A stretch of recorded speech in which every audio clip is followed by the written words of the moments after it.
So he was a professor at Chicago for a while, and then at MIT for a while, and then he got a job at Goldman Sachs, and famously said that the world looks a little different from the banks of the Hudson than from the banks of the Charles. And he was president of the American Finance Association. And on Monday, December 30th, 1985, the American Finance Association had its annual meetings here in New York. And they set up a special meeting to have people come and hear the president of the American Finance Association, who was Fischer Black. And here's what he said in that famous speech called Noise. He said, "We might define an efficient market as one in which price is within a factor of 2 of value, i.e. the price is more than half of value and less than twice value. By this definition, I think almost all markets are efficient almost all of the time. Almost all means at least 90%. Okay. Here's another bombshell. Okay. The notion that efficient markets means the price is within a factor of 2 of value, okay, means that markets aren't efficient at all, really. Okay, that the price you're seeing is not very closely related to fundamentals, or it might not be. You can't be sure that it is. Okay, modern finance was based on the notion. And he in fact was a strong believer in efficient markets originally, a Chicago-trained person. I shouldn't say Chicago-trained. He never took an economics or a finance course in his life. Okay, so he fit the Chicago. They hired him. Okay, he had this view independently.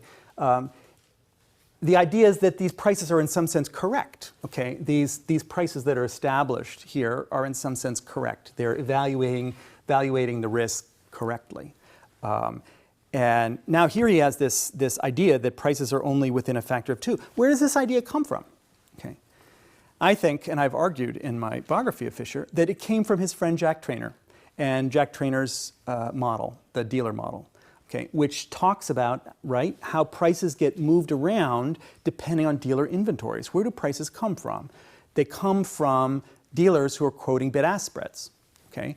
And when the dealer inventories get pushed too far on one side, the prices can deviate pretty far, okay, depending on the outside spread. Okay, I'm just reminding you of things you know here from this class. That's what he's talking about, factor of 2. Okay? That's the outside spread he's talking about there. Okay? That prices can move within that range, okay, without you necessarily knowing it, unless you look at and you know the inventories of the dealers, you know the stresses they're under or something like that.